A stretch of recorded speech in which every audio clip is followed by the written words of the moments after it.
Hello everybody, I'd like to welcome you to the single stage side of my reloading room. As you can see, it's a temporary setup. Set up with a Lee Challenger press. It was my first press that I started with just over a year ago, I guess now. And I graduated to the Dillon XL650. And but when I still do my 308s and stuff like that, I like to do them single shot, or if I'm doing some defensive hand loads of handgun ammunition, I'll load them on this over here as well. What I want to show you today was this Hornady powder measure here, and I picked this up I don't know, 2-3 weeks ago, and just kind of want to show it to you guys, what I like, what I don't like about it, how it works, and how well it works. So let me I'll do some camera rearranging, and we'll get right to it. So stay tuned. All right, I just wanted to give you maybe a close-up view of this Hornady powder measure here. It's an all-metal construction. This seems to be some sort of cast steel, cast iron maybe, with a stainless drum, and it appears to be stainless adjuster. Some sort of form, probably steel, cast aluminum maybe, handle here, and the powder dump as well down here, with the interchangeable sizes for you know, pistol or rifle or whatever. Threads in the bottom over here. This is where the powder will dump out of. It does come with a mounting bracket, as you can see here. This is just a temporary loading. What I do is I just clamp it to my bench. I'm not too happy with it the way it is now. I'm going to change it up here soon. But yeah, I'm going to change it up to be a little more supportive. The press rocks a little bit when you're you know, operating the lever and stuff like that, when you're trying to get some leverage on there. It's not very sturdy, so I'm going to do something different. But for right now, it's working for now. I'm loading a lot of 38 and 357 on it. More to come on that in a future video, but this is what we got here. But today we're doing the Hornady powder measure here. It does come with a baffle inside, as you can see that, and I'll take this off here so you can see what's inside of there. There we go. Let me get a flashlight so you get some light inside of there. There you go. So there's some powder left in there, but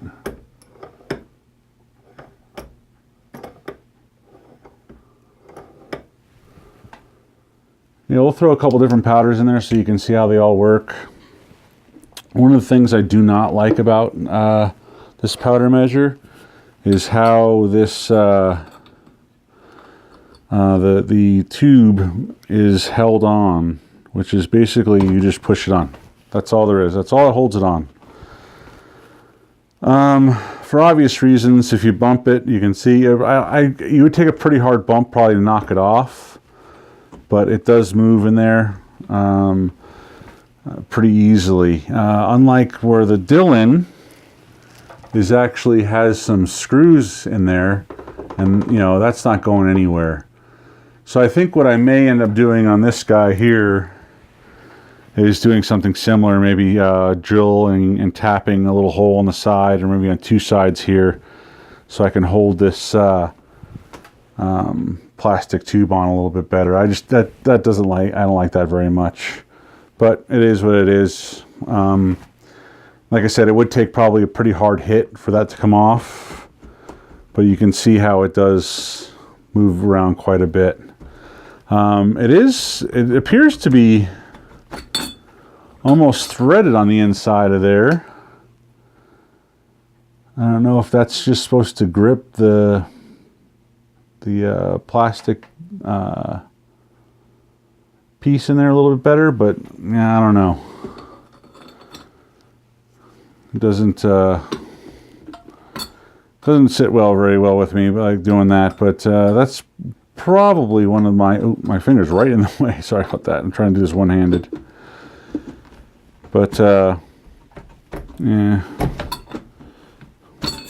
And the baffle's kind of a booger to put in there too, obviously, as you can see. So this is a, everyone always says this stuff's a challenge one-handed. Well, it really is a challenge one-handed. You're trying to look at the screen, make sure everything's in focus here, and that you're getting everything you want to see on camera, and then doing everything one-handed. And I'm left-handed, so that makes it even harder. So let's see here. Let me do this.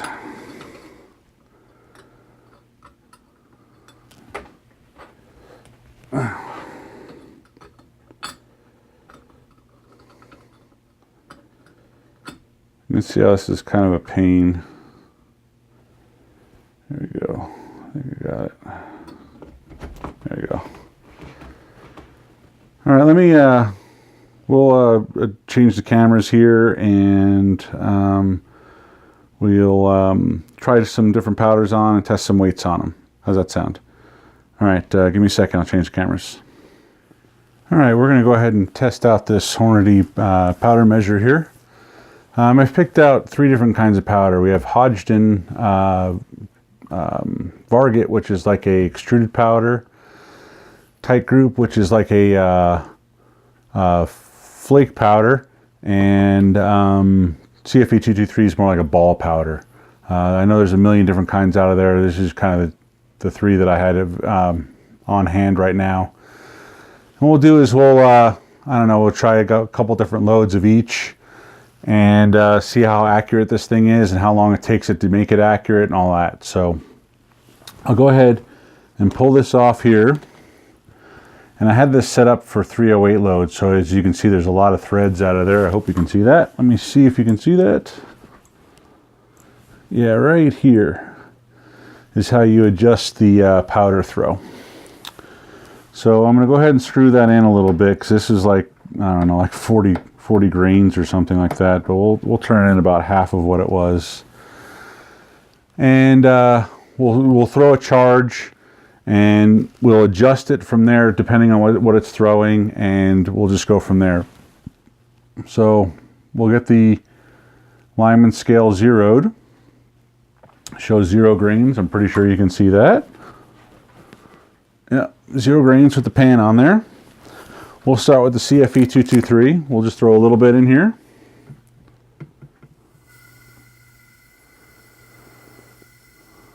There you go. Just so it's kind of, the baffle's kind of doing its job there.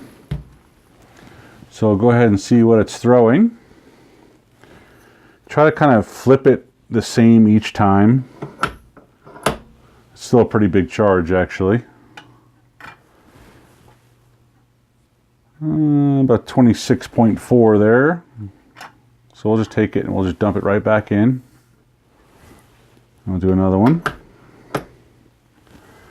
And it does come flying out of there pretty quick, so your pan, it might kind of, you know, it has a tendency to, you can see a couple grains on the little handle to the pan there. That's another thing you gotta kind of watch as well, is that it comes flying out of there, especially like this ball powder, which is actually one of the easiest ones for this thing to meter. So we got 26.5. So let's say we're gonna go down to 20 grains. We want 20 grains. So we're gonna screw this in just a little bit more. All right, we'll go ahead and toss this back into the measure. And then we'll give it a crank. And then what I'll do is I will dump that first one, because you made an adjustment while I was in there. So let's see what we got now. So we knocked about 3 grains off. So let's do it again. We'll give it a, I don't know, about a full turn in. We'll dump that first one.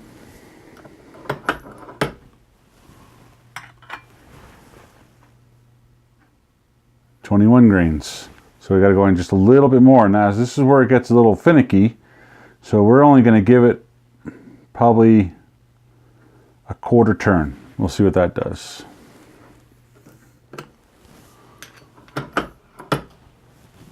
We'll dump this first one. check this one.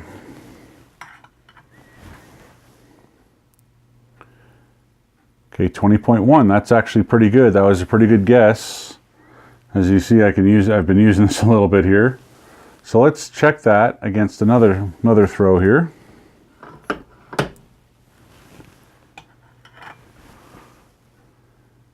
.1. So that's excellent. So we'll just give it, I mean, we're talking just a smidge of a turn. I mean, that was probably a 32nd of a turn. We'll dump this first one and we'll see what it does here.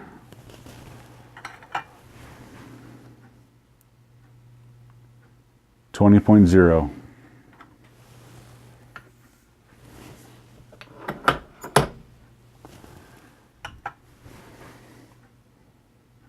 .0.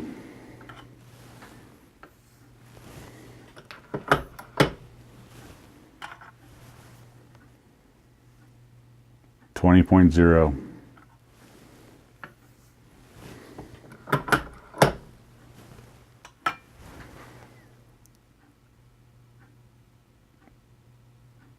That one went a little high.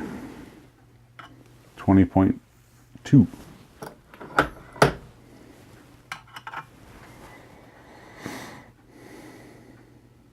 .0.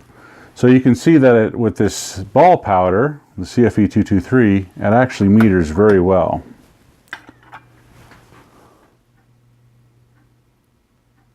.0.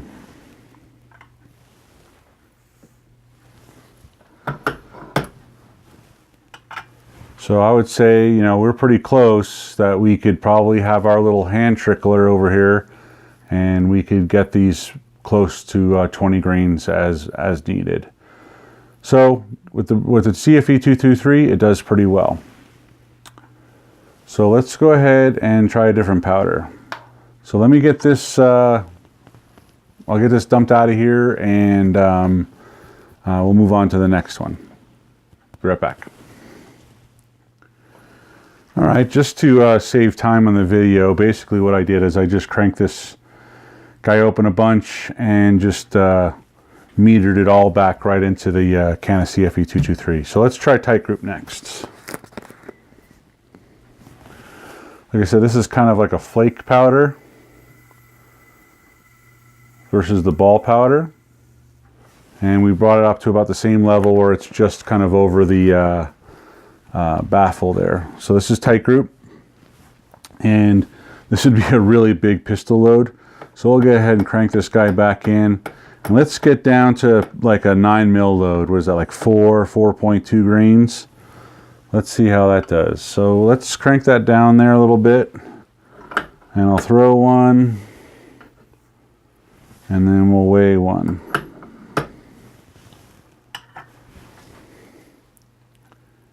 So we're at 10 grains. So we're still quite a bit off. And you can see there's not... we've got this adjustment screw screwed in there pretty far, so we're going to give it probably almost 2 turns in still. Once again, we're looking for like 4.2 or something along those lines, like a 9mm load. There's 4.6. Let's throw another one.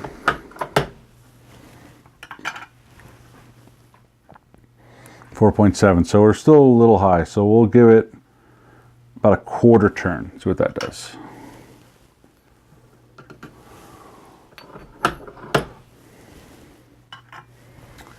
And I don't know if you kind of heard that, but this stuff, it makes the drum drag a little bit. You can kind of feel it cutting or separating the powder versus where the CFE 223 was no problem. It just moved effortlessly. So there's 3.8. We'll just check another one here, make sure. See that? It kind of dragged right there. 3.4, so a little short. So, and that was a 1/4 of a turn. So let's open it 1/8. See what that does. See there, it kind of dragged again. I'll throw this first one, sorry. We'll measure this one.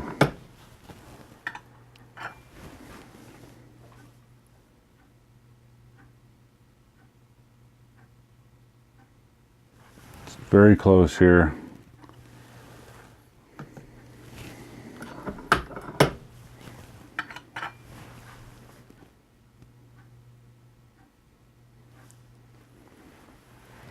.1. Last one was 4.1. I think we're kind of right in the money here. That one 4.0. It's a little bit light. But yeah, you'll have your, your trickler over here. So you could trickle up anything that's a little light. Let's try another one here. See it dragged again there.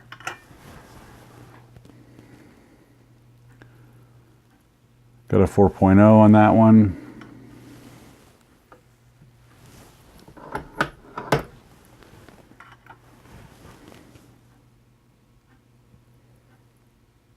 .9.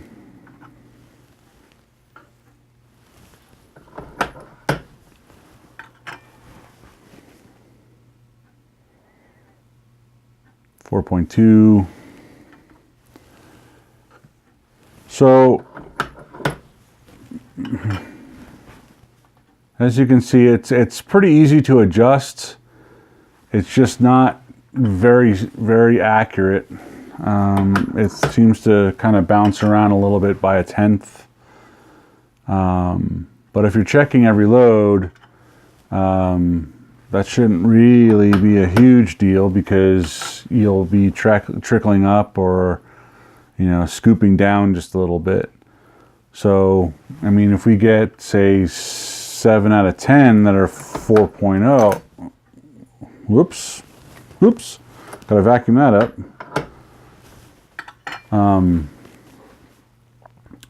If we get 7 out of 10 that are 4.0, you can see that would save you some time.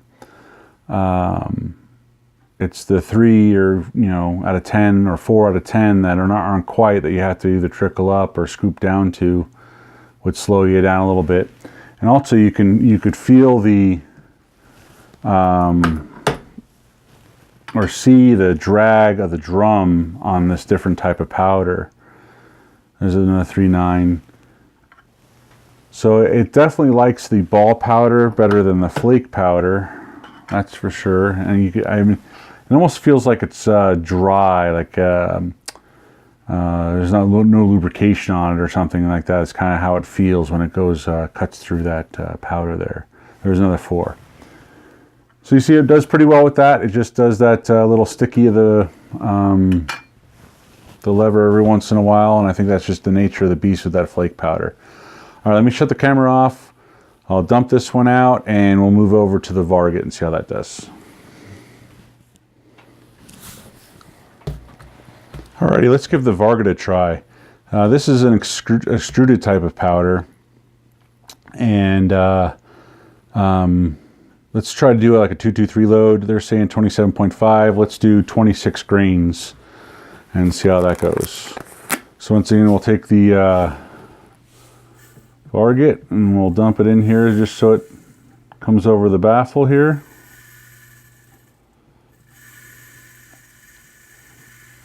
There you go, just on my side of the baffle here. And we're going to go for 25 grains. So once again, I adjusted this way out to get the powder out of the measure, and I screwed it back in to an estimate, and we'll see how it goes. So we're looking for 25 grains. We'll dump that one. And this is another one that kind of pours out really fast, so we gotta be careful. There's 27.3, so we'll turn it in, say a full turn almost there.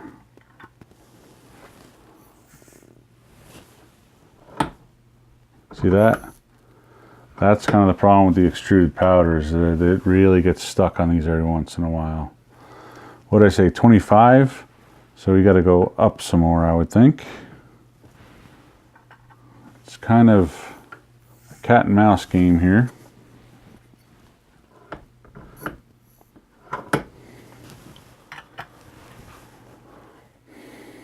You can see I was just barely moving it and went up a little over 2 grains. So I'm going to move it about a 1/16 of a turn in to get it down to about 25 grains. See that? It's like stops it.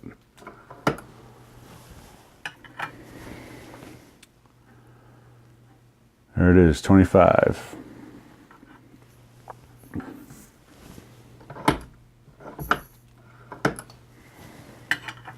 And this stuff really kind of flies out of there. 25. It comes flying out of that chute pretty good, and you gotta keep the pan really close to it. So that went from 25 to 25.7. Let's try this again.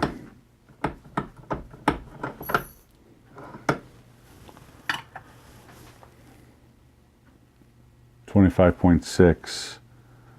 I will screw it in just a little bit.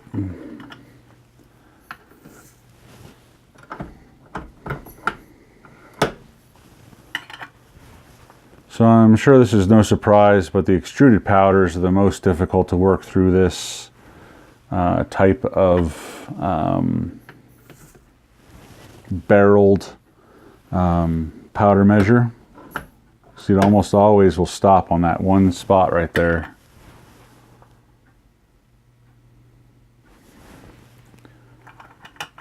.2. We can just do a squeak.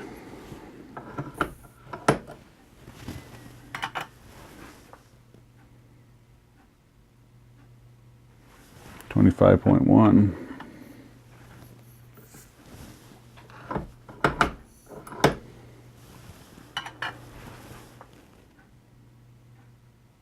.3.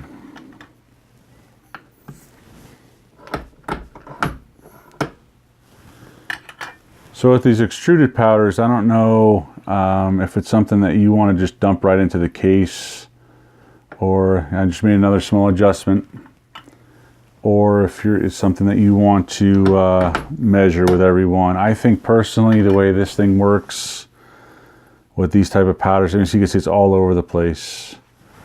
With these extruded powders, it's very like that time it didn't even give me any problem going through. 24.9.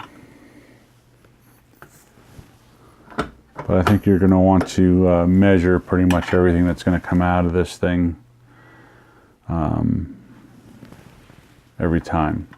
It does make it a lot faster than just doing the plain old, you know, the Lee powder measure scoops. Because it gets you really close each time, but you can see that it's been very kind of sporadic of what it's measuring here.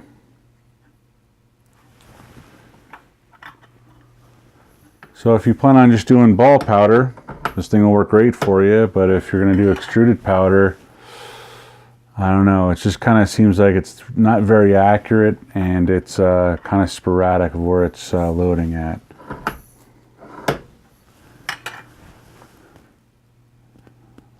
Anyway, I hope you enjoyed the video. Yeah, so that one's 9/10 off. I hope you enjoyed the video and my review of the Hornady powder measure here. Overall, I do like it. I think it's very nice. It's a very well built piece, with the exception of how the plastic cylinder is held on. I don't like that very much, but I think it'd be very, very easily modified by drilling a hole and putting a self-tapping screw or something in there just to hold it on. It does kind of, as you can see with powder in there, it does move around and gets crunchy in there.